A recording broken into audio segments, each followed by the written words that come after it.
Hey guys, welcome to another episode of the Tampa Bay Real Producers Podcast. This, of course, is the podcast that is made for real producers, by real producers, and with none other than real producers and the partners of Tampa Bay Real Producers. This is part of our partner series today with one of our partners, Team Katie, the mortgage lady, right? Yay! Katie Weldon is in the house. Excited to have you here, Katie. Thank you for having me. Yeah, no doubt. I'm excited to kind of dive into your story a little bit more, and for people who might not have met Katie yet, get you kind of out there so people know who you are. Thank you. Katie has come here from Massachusetts not that long ago. Yes. So we're going to start with that. We'll start with your background. Okay. What brought you to Florida? Let's tell people a little bit more about that. And Sure. How did you get yourself hooked up in the whole crazy world of lending? All right. So I have a background in hospitality and sales I did copier sales with Xerox.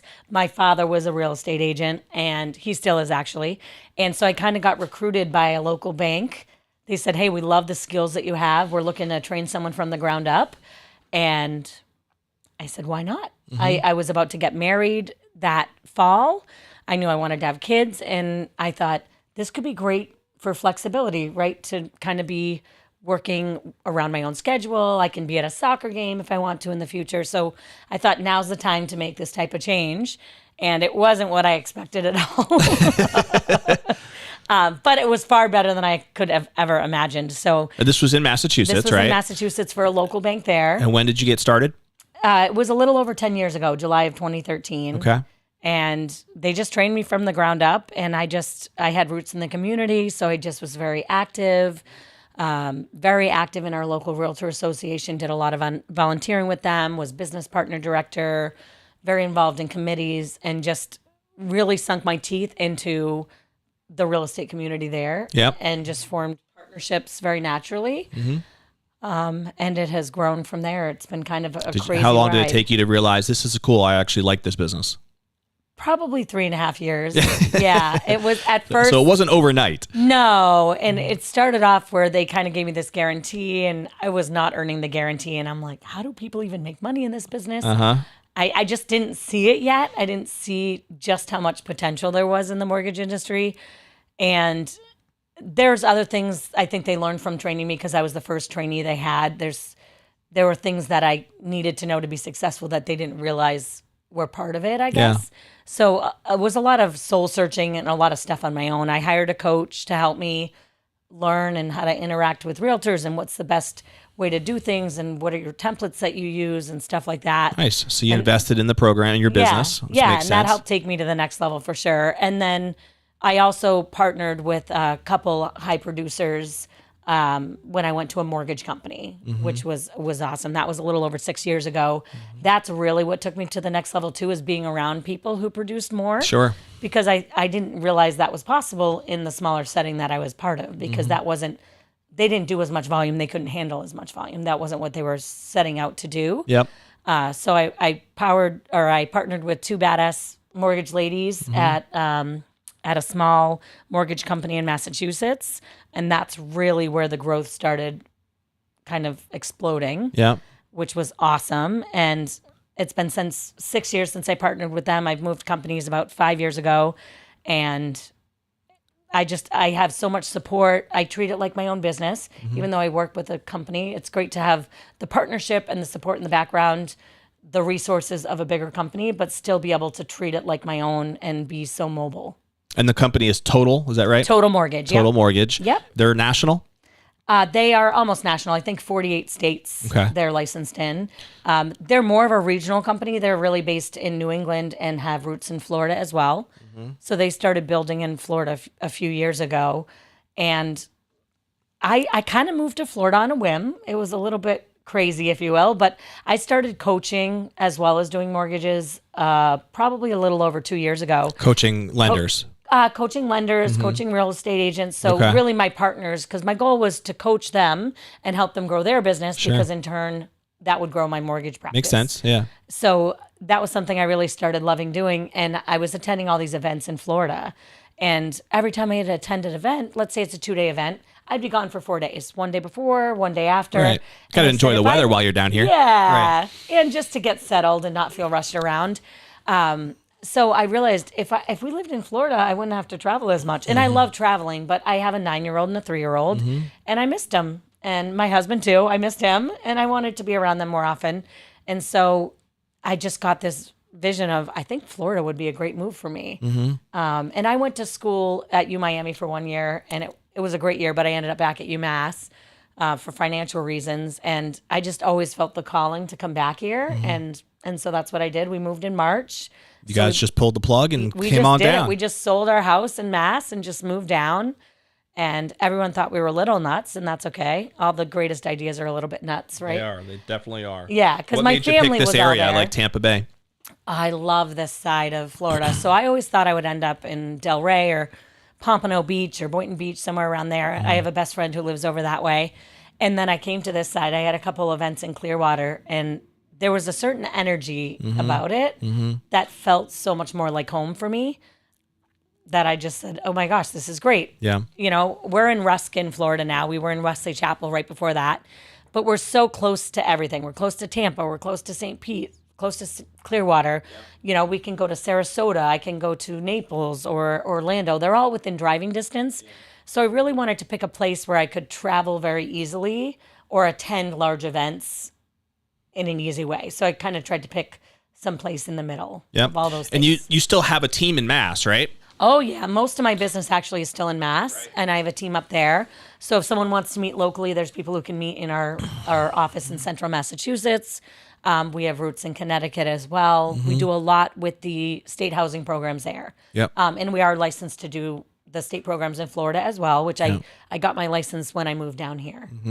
Very cool. Yeah. And so your time is focused really in this market, I think, for now, in terms of Florida and your connections and what you're looking to build down in this area. Yep. How long were you in the lending business before you started building a team? Was that something you were planning to do from the get-go, or did that happen just... It kind of happened organically. I just started doing so much volume that I couldn't handle it on my own. I started kind of doing a disservice to my clients because there's just only so much you can do when it's just you. And so I started by adding people in the background, and then I realized that there were certain things I was better at than others. And so I started building the team to help with the actual origination piece, which is awesome because right now I'm doing this podcast, which is amazing. And I love talking about what we do, but that means I'm not available. So I need to make sure someone else is. Yep. And your team that you have really that has been, I guess, mass focused also could help with the Florida transactions and Florida business. 100%. So I would say the last time I met with a client in person, maybe 3 years ago. It's just,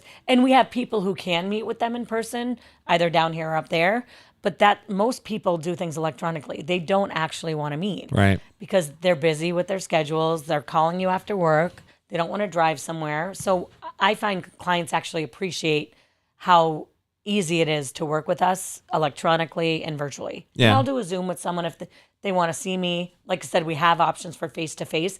It's just not the norm. Ever since COVID, our business pretty much went 100% online because we had to at that point. Makes sense. I guess we all had to there for a little bit. Up north and then, was a lot more strict too. Yeah, no doubt. You know, you guys opened up a lot. We still believe in freedom down here a little bit. Yeah, thank you.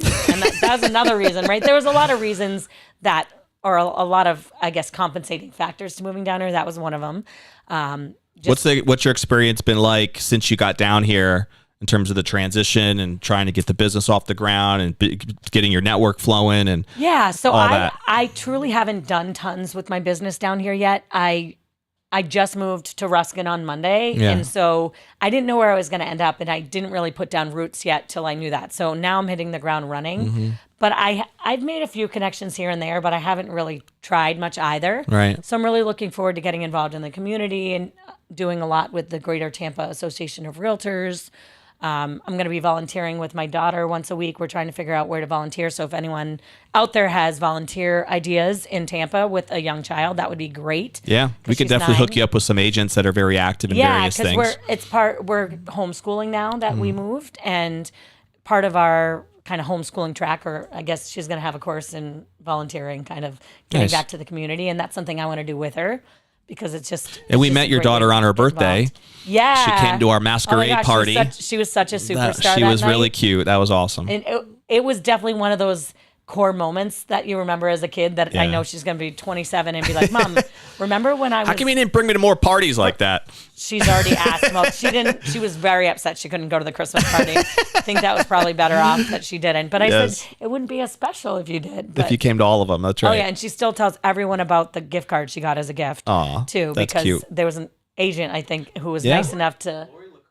Well, Lori from Milestone. Lori. Yeah. Yes, Lori from Milestone Title. Shout out to Milestone, Tony and Lori over there. Oh my gosh, she was amazing. She still talks about it, and she still has money on that. She refuses to spend it. She's waiting for the right thing. So she's like, I have $100 in Amazon. I'm like, great. That's fantastic. That's awesome. Yeah, so she was very excited about that. But we're building roots down here and just starting to get more involved. And what type of agents do you love working with? What are some things that you look for and just that make great relationships for your business? Yeah, I love working with people who also have teams because they get the value of not necessarily me doing the pre-approval. I love working with new agents as well, but they get used to me and they want me to handle everything, and that's not how we do business. Sure. I get involved if I need to. I'll get the second set of eyes on it on my own time, but we're efficient as a team because we have multiple members. And so those are the types of agents I love to partner with because they see the value. They understand that. Yeah, they see the bigger picture too. There's a lot of little things we can help coach their teammates on, or I should say the people who are underneath them, their newer agents that they're bringing on. There's a lot of little pieces, especially with words, that I focus on with new agents. Like the word if, for example. That's a big one that new agents may use. Like, oh, well, if you work with us. It's like, no, when you work with us. Right. Yeah, little things that a new agent would never even think of. Setting the right expectations. Yeah. Do you still do coaching?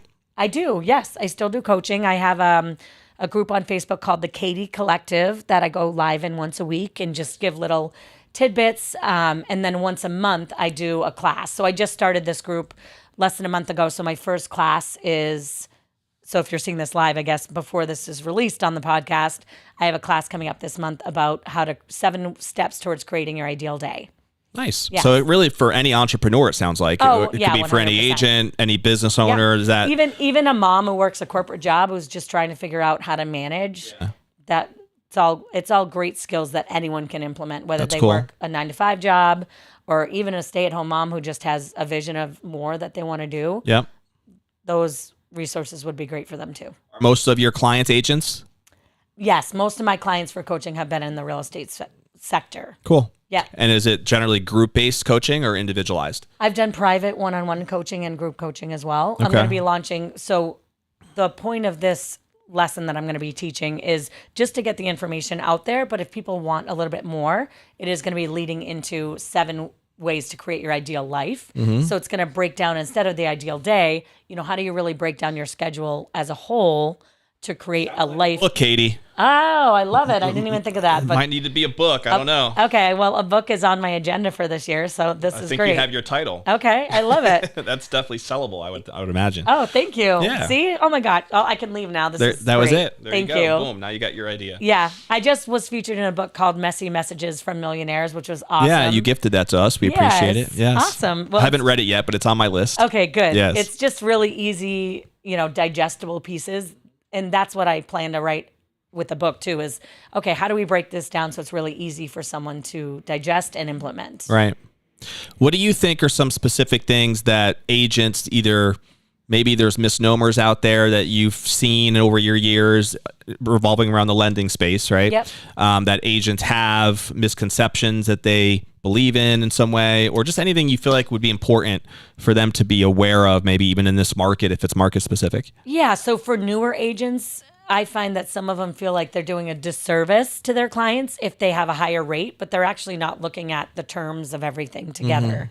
Because I could charge someone $10,000 and give them a lower rate, but that might not necessarily be best for their situation. Right. So a newer agent coming in, they think rate is the number one thing, and they're going to be burned a little bit because, like I said, I could give someone the best rate, but that might not be what makes sense for them. Yep. Or that might cost because them of the more origination in the long run. costs and all that stuff built in. Yeah, or it might not be the best program. Like FHA loans, those are backed by government.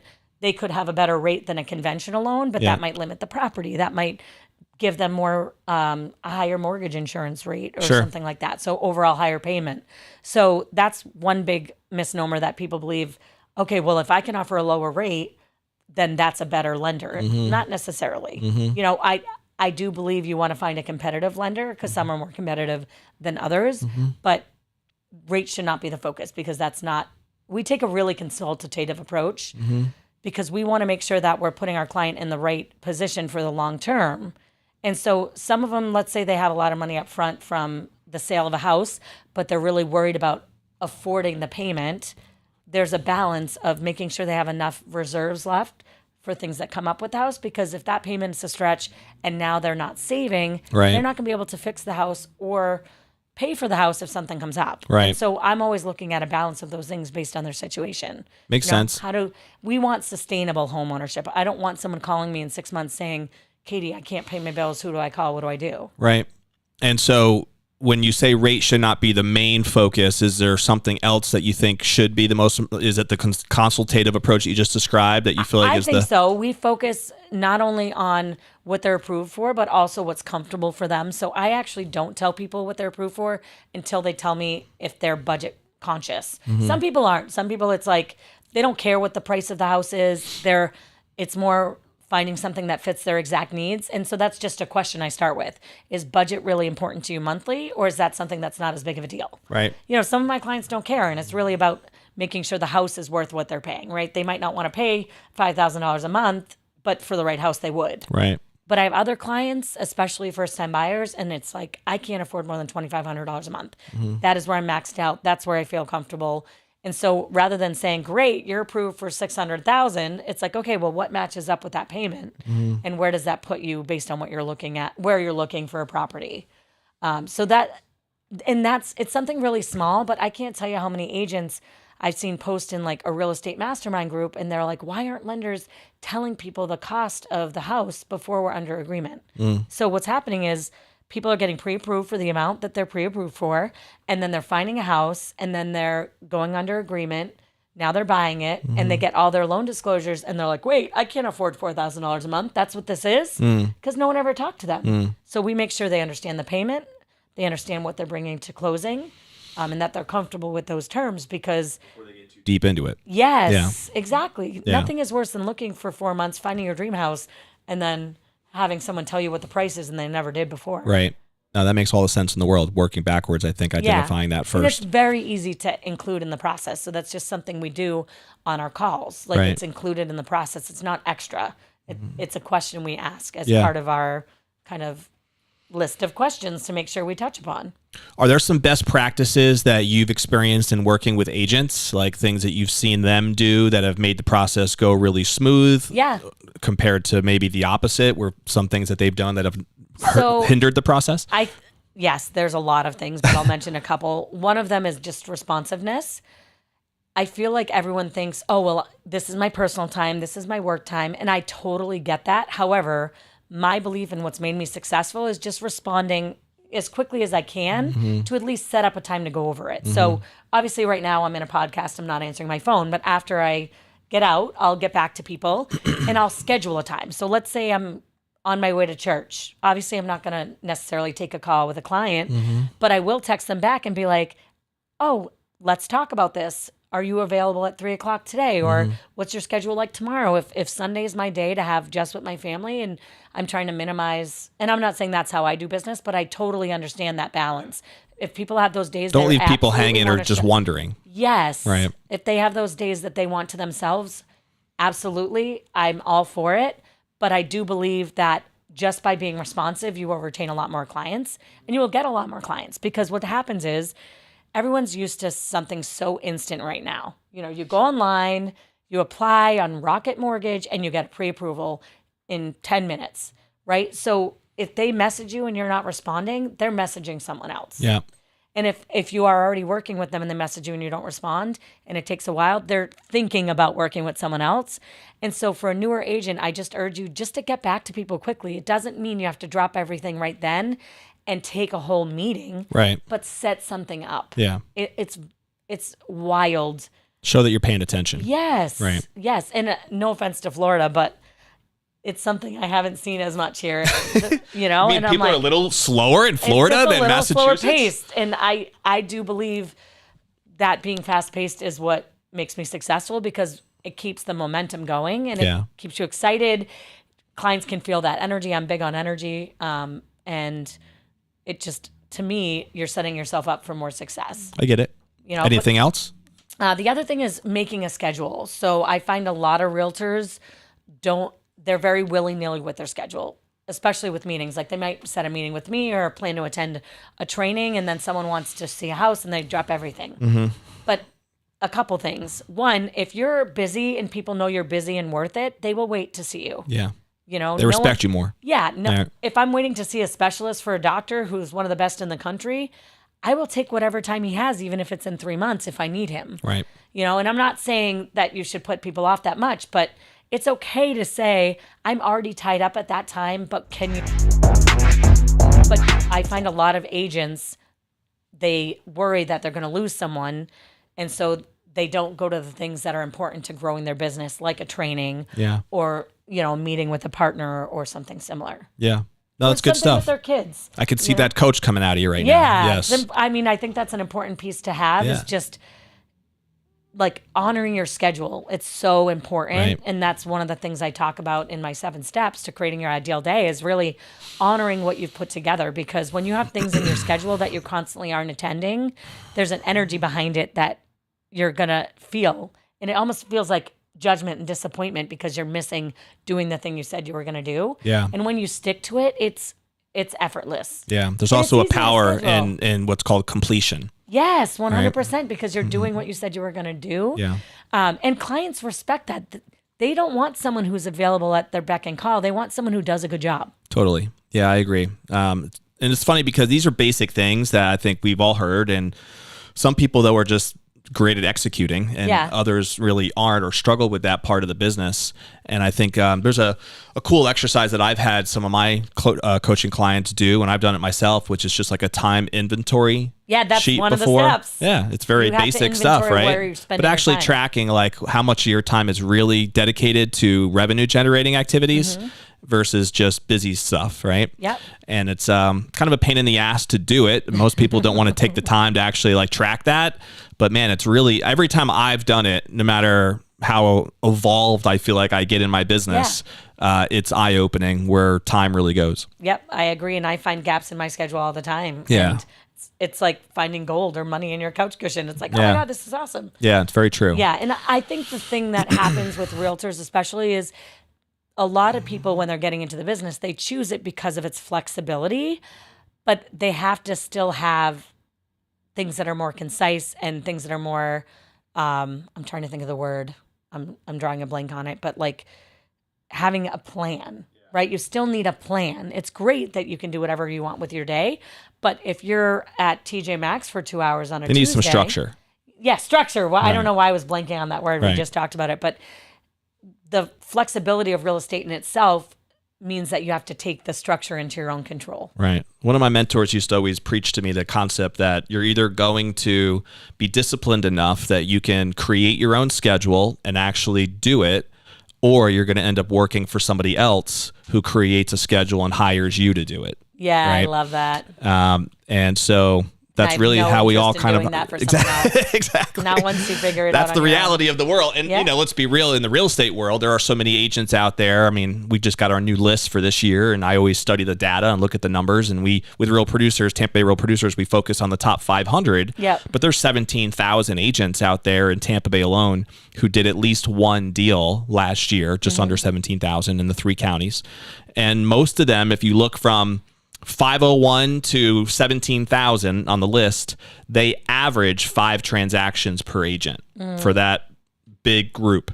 If you look at the top 500, they average 55 per agent. Yep. And then the volume numbers, of course, speak for themselves. And so it's funny when you think about what are the habits that the top 500 have that the rest maybe are not implementing. And a lot of it is just this basic stuff. Yeah. Schedule And management, people think it's execution. so much harder. Right. It's not funny. any magical listing presentation. It's actually a lot easier to be busy and to be more successful. Yeah, no doubt. People make it hard on themselves because they kind of overthink it. No doubt. I completely agree.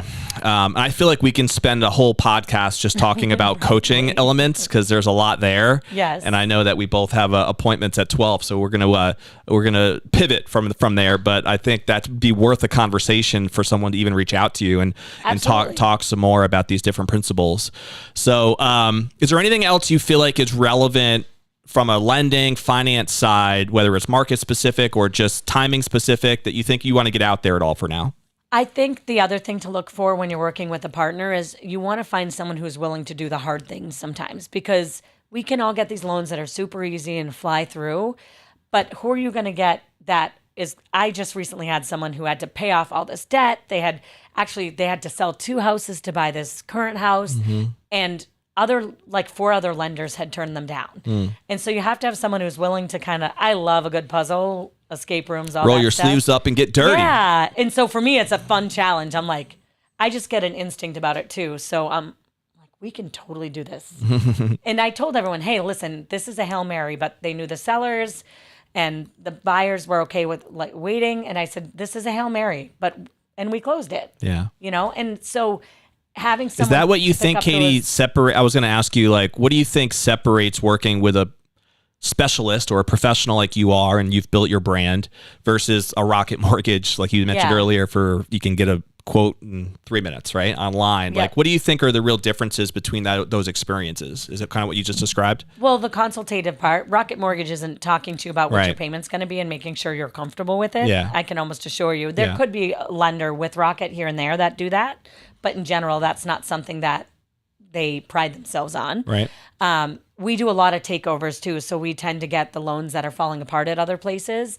So if any realtors out there, I'm going to put a shameless plug a little bit. If you have a deal falling apart with another lender, it got that far for a reason. Mm-hmm. We love to take them over. We could close it in 7 business days. That's the required time frame from when you send out disclosures to closing. We love those because if they got so far that they're a week from closing and then it falls apart, we know the problem. Yeah. And I'll know within 24 hours, less than that, can we take this over and revive it? Yeah. And so many people let those fall apart. Don't underestimate how many deals do fall apart. I think that's a number people don't. And everyone thinks it's okay. I don't know how factual this quote is, but from what I've been exposed to, I've heard as many as 50% of deals never make it to the closing table, right? Fall apart at some point. Yeah, and it's mind-blowing to me how many sellers agents don't say, can we get a second opinion on this? Mm-hmm. Because what do you have to lose? 1 day of making sure that there's nothing else you can do? Because I can tell you, I've sometimes had those clients come to me after and they're like, we were under agreement on a house, but we couldn't buy it because of this. And I said, that wouldn't have been an issue with us. Right. Because some lenders have what's called overlays, which are extra requirements. We don't have any extra requirements. It's all bare minimum based on guidelines. There's also different interpretations of certain things. And I always focus on, okay, what's the guideline and can this match up with what the guideline is and what it says? And what's my presentation of that as well? So I'm always thinking of things like that other lenders might not be. They're looking at it one way. We're looking at the same book, but 2 different sides, right? One might be black, one might be gold. And they're saying, but these are black. And I'm saying it's gold. I'm on the other side. Right? Just got to flip it around a little bit and look at it from a different direction. Yeah. So anyone who has deals that fall apart, please don't let them do that. If the buyer is willing to get a second opinion, it literally takes less than 24 hours for us to figure out, does this make sense to move forward or do we just move on? Yeah, it also speaks to why it's important to have multiple lender partners, right? To just know that you have certain people that can do even just little things differently that might be able to be the little thing you needed to get it to the finish line, right? Yeah. So, and I'm not saying a deal doesn't fall apart sometimes with finding out something or that you weren't expecting or someone gets laid off. There's very legitimate reasons here and there. But I want to say our fall through rate was like 1% or 2%. It was so low compared to what we do for volume. It doesn't make any sense to have this many in the marketplace falling apart. Yeah, no doubt. Well, there's no shortage of people that are out there offering lending options. So I can understand why if you're talking to someone who might not have all the options at their disposal. And then if you don't get a second opinion, it is what it is, right? Yep.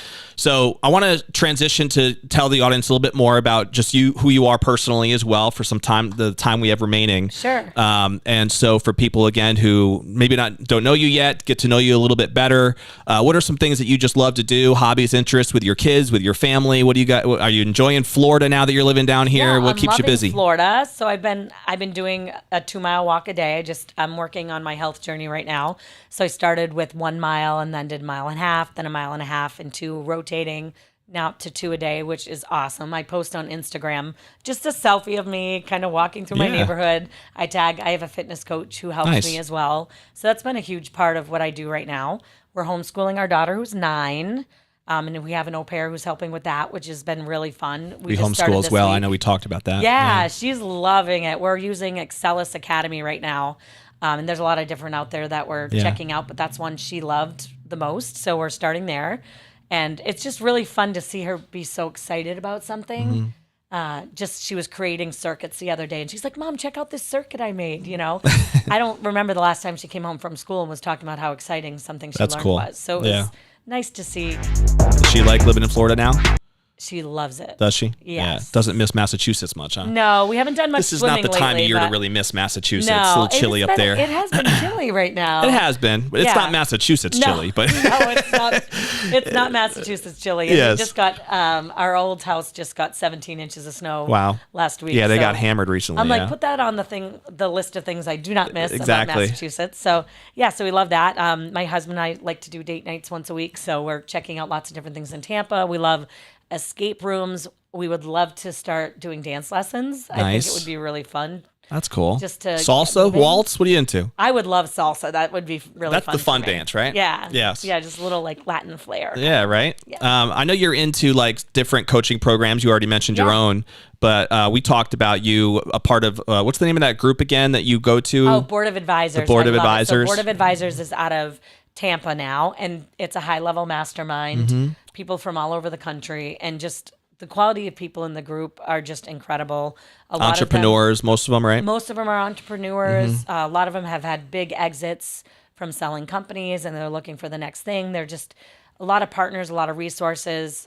So if you're an entrepreneur in the Tampa area, I would love for you to be my guest. We're going to be meeting February, I want to say the second week of February, so maybe like the week of the 11th. I'm not. And you do them quarterly, I think, right? We do quarterly meetings, yep. And it's been such a valuable group. And what's crazy is I joined the group before moving down here, so it was just very serendipitous that now I was down here and able to make connections before I moved. Yeah, so that's perfect. Awesome. No, it sounds like a great group. I know Kevin Harrington, I think you said, was a part of that or is a member of it. I know he's a pretty big name here in Tampa Bay area and St. Pete. And I know there's there's a good track record of people that are involved with it and success. So I wanted to get that out there. And it just keeps me accountable. I really like to revisit my goals every 3 months. Yep. So it's just a really good way to rev things up, because when you go to these events and you're around all these people, your brain explodes, you get excited, and it's just a way to keep that momentum throughout the year. No doubt. Accountability is huge. Yep. Do you have a favorite sports team? I'm Boston Red Sox and the Patriots right now. I'm a New York guy, so we got issues. Yeah, my husband's a Giants fan, huge Giants fan. Yes. So that's why I like him. I know, right? Yeah, we have some work to do, but I like him. Hey, I grew up in Massachusetts, huge Pats fan. I respect that. I get it. We watched the games all the time, and it's you have any thoughts on Bill Belichick on now after 24 years? I think it's the right move. I think everyone or most people would agree with that. Yes. You know, every season has its end. Yeah. And I think 24 years is a long time. I think actually maybe a little too long. Yes. The last couple of years have been a little rough up there. Yeah. But, and I mean, they just announced their new coach this morning, I think, actually. Oh, really? I didn't see who it was. They brought one of their assistants. I'm not like a diehard fan. I like to watch it on Sundays with a bunch of appetizers, laughing and just like having a good time. So the way to get to your heart, though, is the Massachusetts sports teams are still in the blood. Yeah, they're so strong. It could change. I know. And I was a huge Tom Brady fan just because how can you not be a fan? Well, there's a lot of fans here in Tampa of his, too. That makes sense. And he was on the team I love, and he just, to me, he's a true example of, like, the fact that you don't need to be born into a certain set of skills. Totally. To be successful. His story is inspiring. Yes. But no doubt. Yeah. Yep. I mean, drafted in the 6th round. I know, like an underdog. Just the greatest ever now. And the energy he brought to the team, like the collaboration, Yeah. from what I hear, it was just incredible. Yeah, the leadership skills came out. Yeah, and I do a lot of things with other mortgage people too. Some people think, why would you want to be friends with other mortgage people? They're your competition, and I don't look at it that way. Right. I believe that competition happens at the bottom, collaboration happens at the top. Amen. And so that's the other thing. If you're a lender in the area and you're looking for partnerships with other lenders, people to meet on a regular basis, I would love to make more connections that way as well. No doubt. That was something I had up north. I could always refer something that we couldn't do, whether, we can do a home equity, but like a local bank might do it better. So I love to have those resources for my clients to say, listen, we offer it. It's not our bread and butter. Here's who to call. And then, if you want to refinance or purchase again, give me a call. Well, we believe in collaboration here. There's no doubt about that. Yes, you do. Very much part of our culture with Real Producers. Yep. Amen to that. So a couple rapid fire things as we put a bow on the episode here for you. But do you have a favorite book or author or seminar that has made a huge impact on you? Yeah, so one, the Hay House. Hay House is a publisher, so they have a lot of books. Mel Robbins, Jim Quick are some of their authors, Gabby Bernstein. I went to their convention in Tampa this year, and it changed my life. And the reason was I asked a question in the audience. I said, what's the difference between your intuition and your ego, basically talking? And they said, your intuition will come back over and over again. And I personally think it's God speaking to me as well. But what came to my mind is, you want to quit drinking, you need to quit drinking. And for me, drinking, I didn't have necessarily a problem with it, I guess, according to society standards, but for me, it wasn't serving me any longer. And so I quit drinking that day, haven't drank since. That was May 19th. So that would be my favorite event. I would hands down recommend it to anybody. There was a lot of little nuggets I take, but for me, that was life-changing. And then the best book, I can relate to that. I committed to that this year. You did? For 2024, Oh my gosh, congratulations. Yeah, no doubt. Same thing. I don't feel like I had a problem with it, but I just didn't think it was serving me. So I figured. And I felt like I did it randomly, even when I didn't want to. Like Right. if I was at the masquerade party, I would have normally been drinking. Right. Out to lunch with a realtor, I would have had a drink. Yeah. So there was just a lot of times I drank that necessarily. It's not that I did or didn't want to. I just felt like that's what you do. Yeah. So it's been an interesting transition. But my favorite book is The Power by Rhonda Byrne. She wrote The Secret. So I recommend you read The Secret first and The Power next. But it talks about how so the whole point behind The Secret is, are you acting kind of as if, right? So for example, I was reading The Secret when I met my husband, and before I read the book, I was sleeping in the middle of the bed, which sounds silly. I was single, whatever. I slept in the middle of the bed. But it told me to, if you want someone on the other side, you really need practice to be moving over. One side, right? And so I started sleeping on one side of the bed, and it's just. That's funny. Like, it's a random little thing. But The Power talks about how there needs to be love and gratitude also behind what you want, right? So it's an energy behind it more than just a thought. Yeah. But I think also being prepared, if you have a goal to go out of the country, right? Oh, my dream this year is to go to Amsterdam, but you don't have a passport. Are you really preparing yourself for that dream? Right. And so there's a lot of little tidbits in both The Secret and The Power by Rhonda Byrne. I haven't heard of The Power. I've read The Secret and saw the video and all that stuff. The Power, but I I loved it. And I love the Audible because But I like the manifestation that you're talking about. Yeah, I think she's Australian, but she has a really cool voice. Some people love it. Some people hate it. I love it. I love her voice. I could listen to her all day long. Very cool. Yeah. I love it. Thank you. All right, we're out of time, but I want to ask you this last question in terms of, I always think it's fascinating to kind of have a perspective where you think about what you'd want to be most remembered for, right? The legacy question is how I phrase it. So, when your lending time is done, whenever that may be, hopefully many, many years from now, whether it's professionally or even personally, like what do you think matters most to you, Katie, in terms of what you would want to be most remembered for? So I've thought about that question, and it's hard to put into words, but what I think of is, let's say people were at my funeral. I want everyone to have like a core memory of me. And what I mean by that is this one moment with me that changed their life. Oh my gosh. I remember this one time I was sitting with Katie and she said this, and it absolutely changed or this my coaching life. call or this other thing that you were invited to. Like, I truly want that with everyone I interact with. That's neat. Yeah. I like that. Yeah. Because those are the experiences is what we really do remember, right? Yeah. I want to have that impact where someone says, I'm so grateful to have known Katie. That's awesome. Yeah. I love that. If someone wanted to pick your brain, whether it's a lender partner, whether it's an agent, whoever it may be, who wants to just talk to you more about your background, your coaching expertise, lending in general, what's the best way to do it? So either Facebook or Instagram. I'm big on both of them, but Facebook is Katie Weldon, KatieWeldon, and at Instagram I'm at the Coach Katie. So TheCoachKatie. Awesome. We'll get that up on the description too, on the YouTube channel. Perfect. And on all of the other platforms that this shows up in. Awesome. So we're going to end the episode the way we always do, with a challenge. And there was a lot of content that we were able to dive into, even in a shorter time that we had. And so we'll have to have Katie back to even dive into deeper about some of the coaching principles that I know I can talk to you for a long time about. But maybe there's one thing that you heard today, whether it's, do a time inventory checklist, focus on being able to identify your, I wrote down, what was it? Being responsive, right? The responsiveness tip that Katie shared, or possibly it's more about just committing to your schedule. Or maybe you just need to look up one of the books or the seminars or something that Katie brought out there. But if you don't take the time to actually take an action step, a lot of times you're going to forget whatever insights you might have had from watching this live stream or watching the podcast. So I encourage everybody to take one action step that can move you forward professionally or personally based on this conversation today. And if you do that, then I promise you, then this time would be worth it that you invested in the podcast. So we will, of course, see you on the next episode of Tampa Bay Real Producers. Stay classy. We'll see you there.